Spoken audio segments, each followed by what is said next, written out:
Beda dari yang lain, undangan anti-mainstream ini gunakan minuman saset hingga bumbu penyedap. Belakangan ini viral di media sosial tampilan undangan anti-mainstream.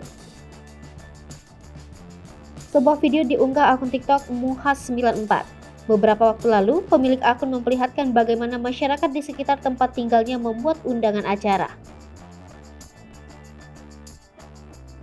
Alih-alih mencetak undangan berwarna dengan jenis kertas tertentu, undangan tersebut hanya berupa tulisan yang dicetak di atas kertas HVS.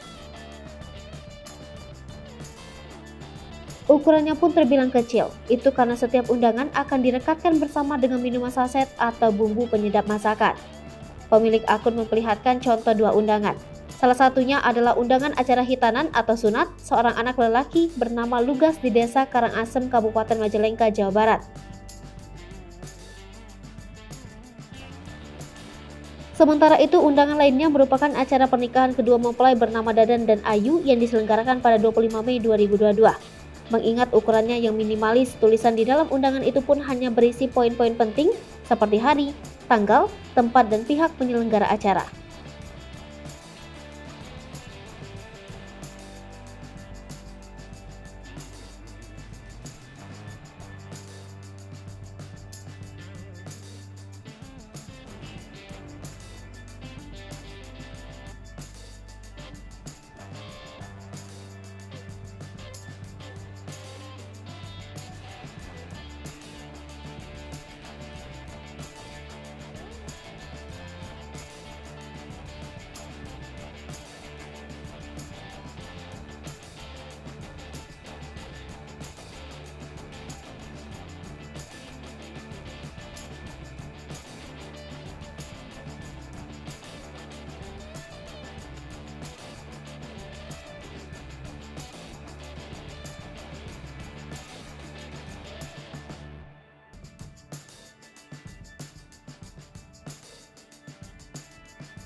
Hai pemirsa Sri Popo TV, jangan lupa komen, like, dan subscribe, serta tonton terus berita-berita terupdate lainnya.